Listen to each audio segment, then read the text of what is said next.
운동 경기 중에 복싱이나 유도, 태권도, 또 종합격투기, 씨름, 역도와 같은 경기들은 대결이 성립할 수 있는, 그 경기가 진행될 수 있는 조건으로 체급을 분류하고 그 체급에 따라 경기가 이루어집니다. 비슷한 실력과 기술을 가지고 있을 때에 체급에서 오는 영향이 크게 좌우하기 때문입니다. 예를 들면 이런 거죠. 제가 아무리 씨름의 기술이 있다고 한들 제가 덩치가 큰 사람하고 씨름을 하면 그 사람이 저를 번쩍 들어서 집어 던지면 그냥 바로 끝나게 됩니다. 그런 식으로 체급으로 인해서 차이가 큽니다. 물론 월등한 기술력으로 그 체력을 뛰어넘는 경우가 종종 있지만 그것은 일반적인 것이 아니라 특별한 경우이죠.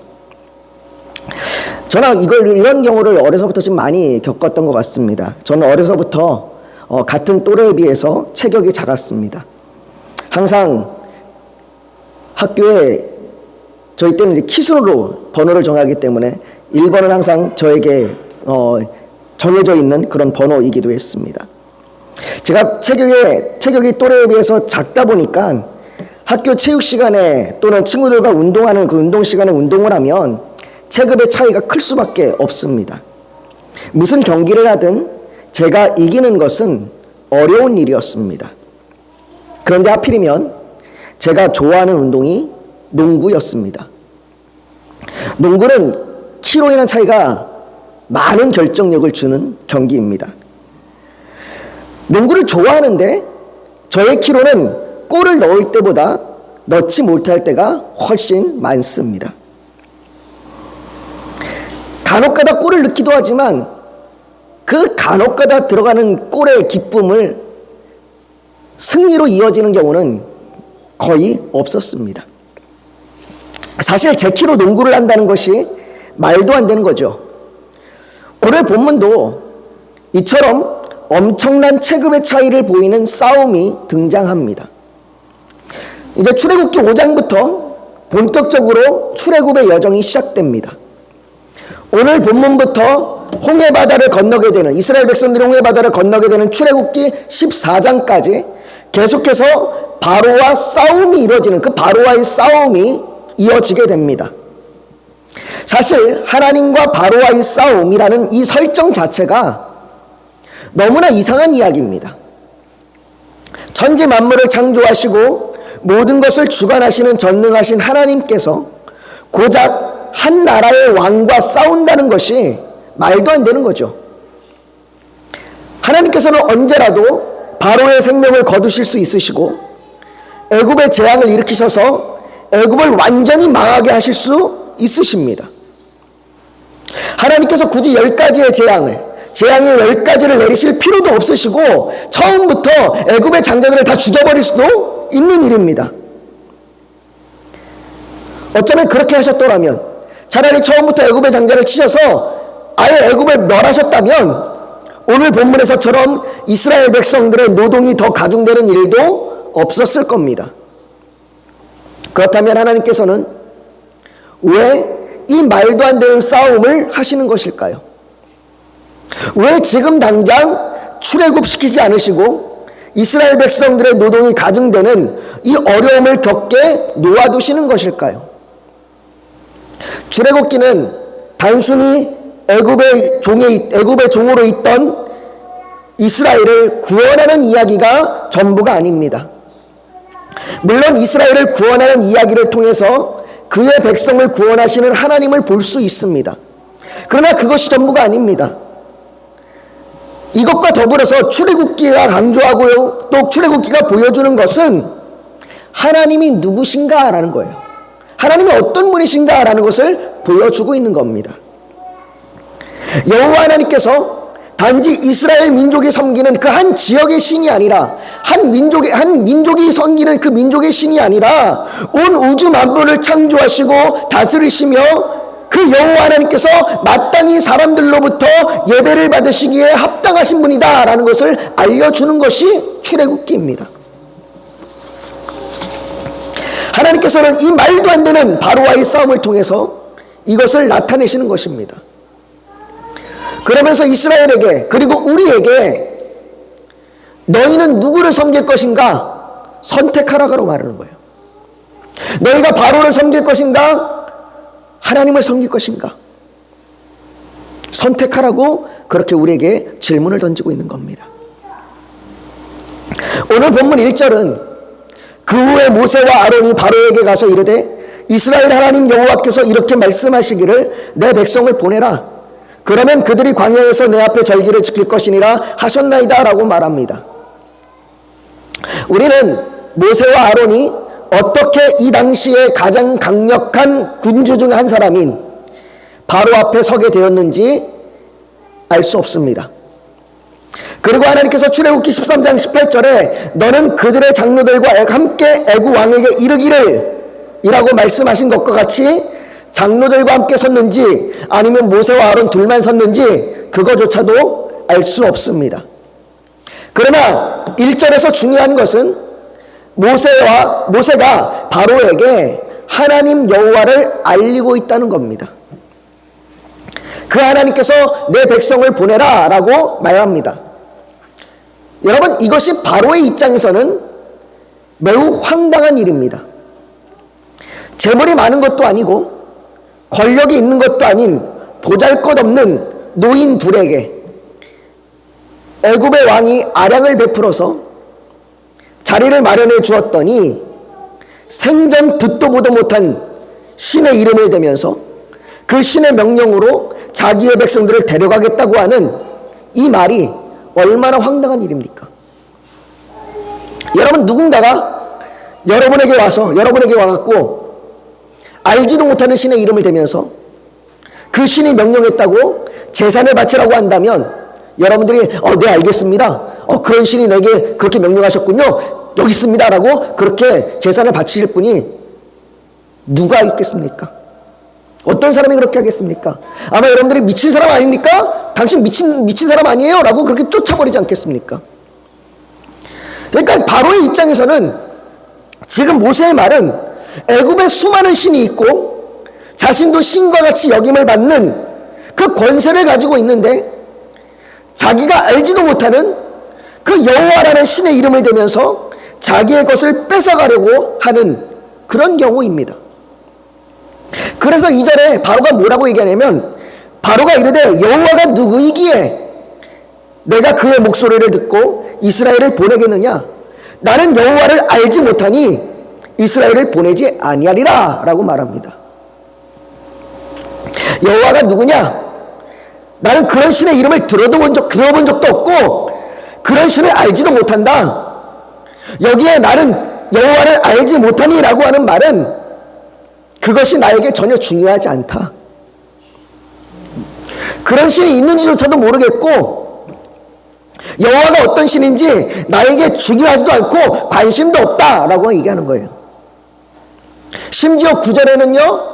그들로 거짓말을 듣지 않게 하라 라고 그들이 신의 이름을 빙자하여 거짓말한다. 더 나아가서 그 신이 거짓말하는 신이다 라고 그렇게 이야기하고 있는 거예요. 여러분, 이것이 믿지 않는 사람들, 회심하지 않은 사람들, 구원받지 못하는 사람들, 그 사람들이 생각하는 겁니다. 그들은 주님을 비웃습니다. 그들은 하나님이 중요하지 않다고 말하고 관심도 없으며 필요도 없다고 말합니다. 심지어 교회가 하나님의 이름을 빙자하여 성도들로부터 헌금을 갈취한다라고 그렇게 여깁니다.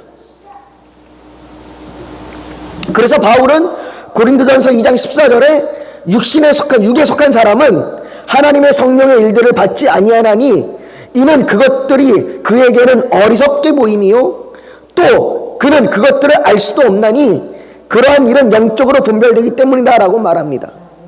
하나님을 믿지 않는 사람들에게는 하나님이 중요하지 않습니다. 하나님에 대해서 알지도 못하며 하나님에 대해서 알 필요도 없고 어리석은 것이라고 보입니다. 또한 로마서 8장 7절에는 육신의 생각은 하나님과 원수가 되나니 라고 말합니다. 이는 하나님의 법에 굴복하지 아니할 뿐 아니라 할 수도 없습니다 라고 얘기해요. 하나님을 믿지 않는 사람들은 바로와 같이 하나님을 대적하는 원수라고 얘기합니다.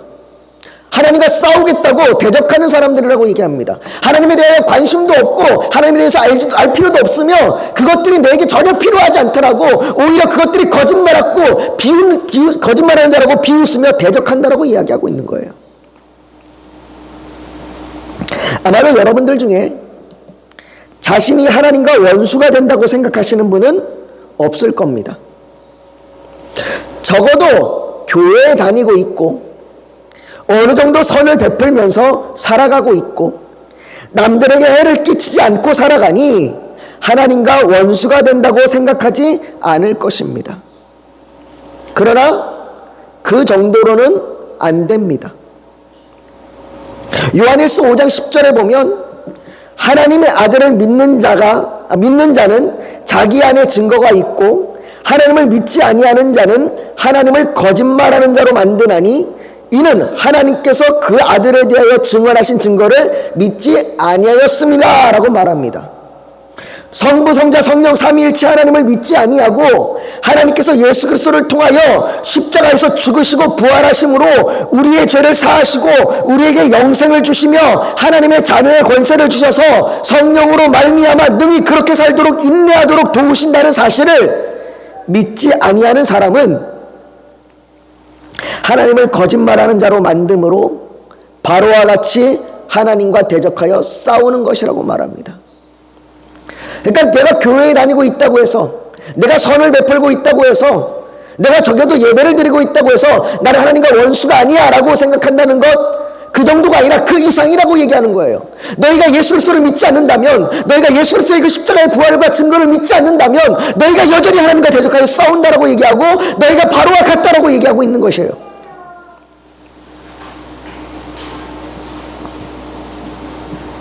어쩌면 우리도 그렇게 하나님과 대적하여 싸우고 있는지 모르겠습니다.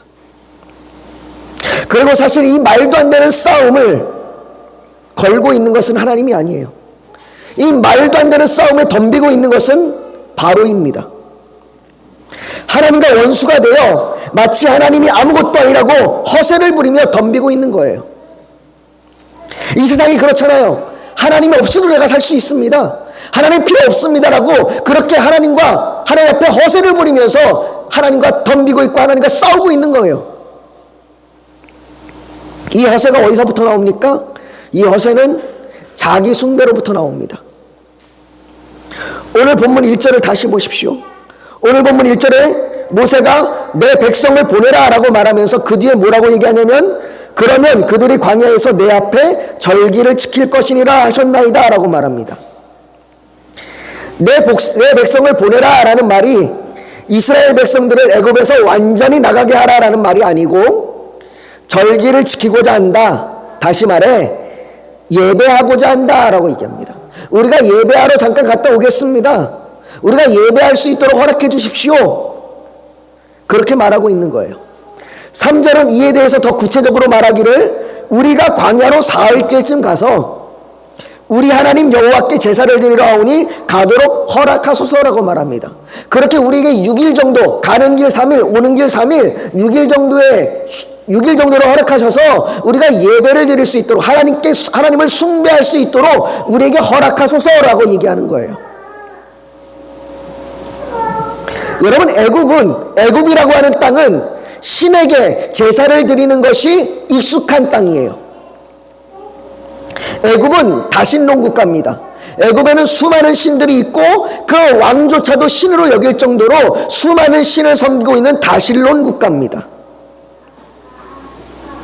그런데 이스라엘 백성들이 자기의 신들에게 제사를 드리러 가는 것을 거부하고 있는 겁니다.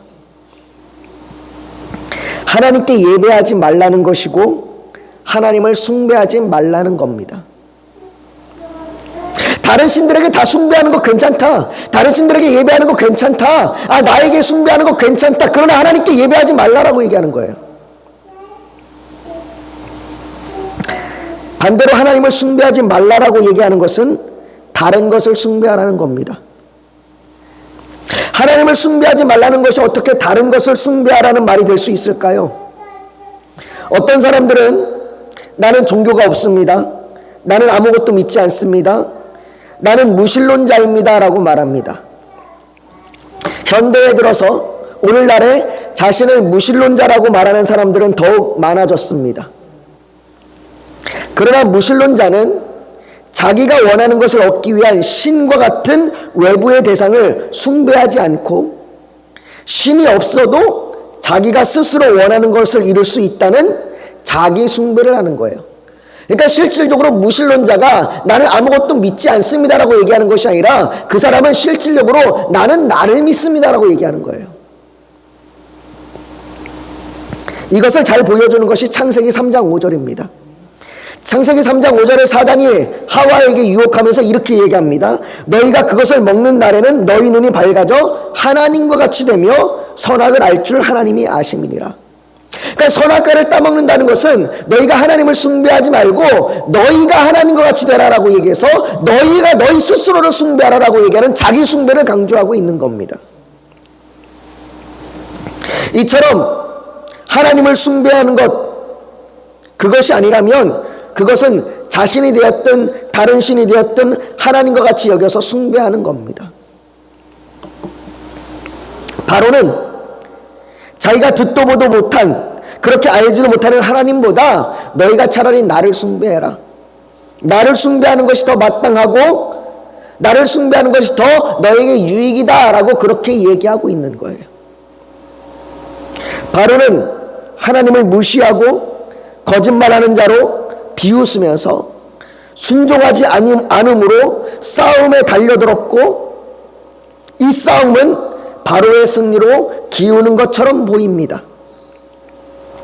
더욱이 바로는 이 말도 안 되는 싸움에 자신의 힘을 다해 공격합니다. 오늘 본문 4절을 보십시오. 오늘 본문 4절에 애굽 왕이 그들에게 이르되 모세와 아론아 너희가 어찌하여 백성의 노역을 쉬게 하려느냐 가서 너희의 노역이나 하라 라고 얘기합니다. 그리고는 감독들과 기록원들에게 명령하여 전에는 벽돌을 만들 때에 필요한 집을 제공했으나 집을 통해서 벽돌을 좀 단단하게 만들 수 있습니다. 그 집을 제공했으나 이제는 그 지푸라기를, 그 집을 제공하지 않겠다고 말합니다. 너희가 스스로 집을 구해서 벽돌을 만들어라. 그러나 만들되 매일 채워야 하는 할당량, 그것은 전과 동일하다. 바로는 그렇게 하는 이유가, 너희가 그렇게 수고로움을 더하는 이유가, 너희가 더 수고하고 더 애를 써서 너희가 너희의 노동과 너희의 수고를 더하라라고 그렇게 얘기하는 이유가 8절과 9절에 그들이 게으름으로 소리질러 이르기를 우리가 가서 우리 하나님께 제사를 드리자 하나니 그 사람들의 노동을 무겁게 함으로 수고롭게 하여 그들로 거짓말을 듣지 않게 하라라고 말합니다. 바로는 이스라엘 백성들에게 너희가 시간이 많구나, 너희가 시간이 많으니까 하나님을 숭배한다라고 하는 그런 소리를 하는구나. 그러니 이제는 너에게 시간을 주지 않겠다. 너희가 이제는 게을러서 시간 있다고 여유 있게 지내지 않도록 너희가 너희 노동과 너희 수고를 늘리겠다라고 이야기하는 겁니다. 그렇게 너희가 하나님을 숭배한다라고 하는 쓸데없는 소리 하지 말라라고 얘기하는 거예요. 이 말에는 모세와 아론이 다시는 하나님을 숭배한다는 소리를 못하도록 막으려는 의도가 있는 것이고 하나님을 숭배하지 말고 바로만 숭배하라고 하는 의도가 깔려 있는 겁니다. 이 바로의 공격에 치명타를 맞은 것 같습니다. 모세와 아론의 말을 믿고 머리 숙여 경배하였던 이스라엘 백성들은 전보다 더 심해진 노동 강도에 15절에 이스라엘 자손의 기록원들이 가서 바로에게 호소하여 이르되 왕은 어찌하여 당신의 종들에게 이같이 하시나이까라고 바로에게 호소합니다. 바로요, 바로 왕이요, 우리의 어려움을 좀 돌아보십시오. 어떻게 이렇게 하실 수 있습니까? 라고 바로에게 호소합니다. 그리고 21절에는 그들에게 이르되 너희가 우리를 바로와 눈과 그의 신하의 눈에 미운 것이 되게 하고 그들의 손에 칼을 주어 우리를 죽이게 하는도다. 여호와는 너희를 살피시고 판단하기를 원하노라. 하나님이 너희를 판단하기를 원하는데 너희가 어떻게 이렇게 했느냐? 라고 모세와 아론에게 원망과 분노를 쏟아냅니다. 여러분, 이스라엘 백성들을 괴롭게 한 건 모세와 아론이 아닙니다. 이스라엘 백성들을 괴롭게 한 건 하나님이 아닙니다. 그들을 괴롭게 한 건 바로입니다. 그들을 때린 건 바로입니다. 그들을 공격한 건 바로입니다.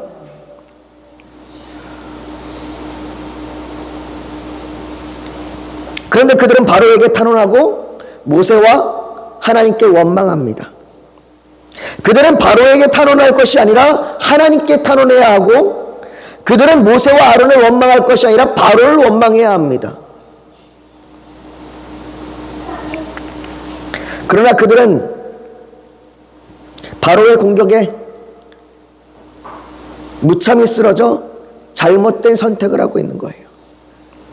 여러분, 우리도 신앙의 길을 걸어갈 때 고통이 찾아옵니다.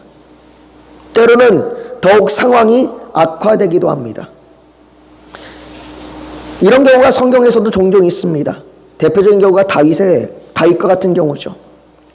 다윗은 왕으로 기름 부음을 받았습니다. 그리고 다윗은 골리앗을 이겼습니다.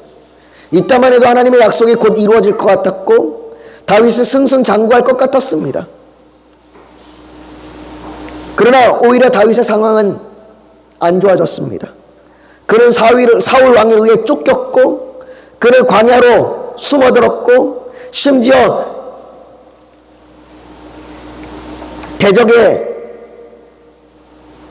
대적에게 미친 척하며 도움을 구해야 했습니다.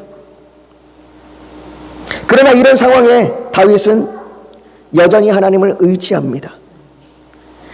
자신의 어려움과 아픔을 하나님께 탄원합니다. 그래서 시편 42편 11절에 내 영혼아 내가 어찌하여 낙심하며 어찌하여 내 속에서 불안해하는가? 너는 하나님께 소망을 두라. 나는 그가 나타나 도우심으로 말미암아 내 하나님을 여전히 찬송하리다. 이렇게 여전히 하나님을 예배합니다. 사랑하는 성도 여러분, 오늘 본문에 모세가 바로에게 한 요청은 거절되었습니다. 내 백성을 보내라라고 하는 그 그러니까 모세의 요청은 바로에서 거절되었습니다.